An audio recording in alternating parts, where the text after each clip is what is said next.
ಕನ್ನಡ ಅಲ್ಲ ಭಾರತ ಚಿತ್ರರಂಗದಲ್ಲೇ ಮೊಟ್ಟ ಮೊದಲ ಬಾರಿಗೆ ಇದಾಗ್ತಿರುವಂಥದ್ದು. ಒಂದು ಸೂಪರ್ ಸ್ಟಾರ್ ಇಂಟರ್ವ್ಯೂನ ಸ್ಪೆಷಲ್ ಪ್ರೀಮಿಯರ್ ಶೋ ಮಾಡ್ತಾ ಇದ್ದೀವಿ.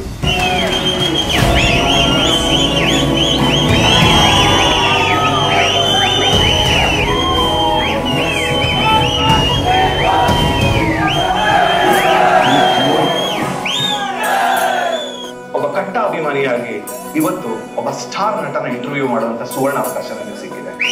This man needs no introduction. Channel is the question on board.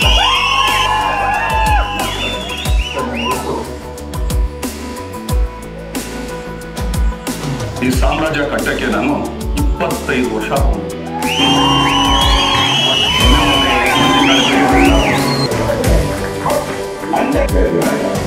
Thank you.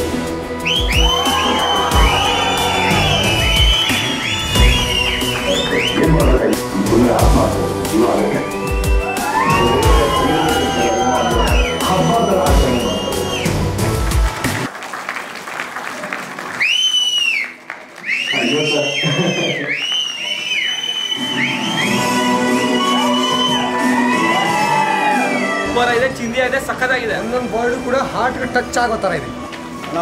ಕೇಳಿರೋ ಕ್ವಶನ್ಗು ಯಜಮಾನವ್ರಿಗೆ ಡೈಲಾಗ್ಗು ಮಸ್ತಾಗಿದ್ದಾನ. ಕರ್ನಾಟಕಕ್ಕೆ ಒಬ್ಬರೇ ಕಿಂಗು, ಅದು ಚಾಲೆಂಜ್ ಇಷ್ಟ ದರ್ಶನ ಅಂತ ಹೇಳಕ್ ಬರ್ತೀವಿ. ನಾನು ಆಡಿರೋ ನನ್ನ ಮಾತು ಮೀನಿಂಗ್ಫುಲ್ ಆಗಿದೆ. ಯಾರು ಮಿಸ್ ಮಾಡಿದೆ ಇಂಟರ್ವ್ಯೂ ನೋಡಿ. ಮಯೂರವರು ಒಳ್ಳೆ ಇಂಟರ್ವ್ಯೂ ಮಾಡಿದ್ದಾರೆ. ಸೂಪರಾಗಿ ಇಂಟರ್ವ್ಯೂ ಮಾಡಿದ್ದಾರೆ, ತುಂಬ ಚೆನ್ನಾಗಿ. ತುಂಬ ಧನ್ಯವಾದಗಳು. ಓಪನ್ ಹಾರ್ಟ್ ಅಂತ ಒಂದು ಪದಾಗೆ ಜೀವ ಕೊಟ್ಟಿದಂದ್ರೆ ಯಾರು ಅಂದರೆ ಡಿ ಬಾಸ್ ಅಂತ ಹೇಳ್ಬೋದು.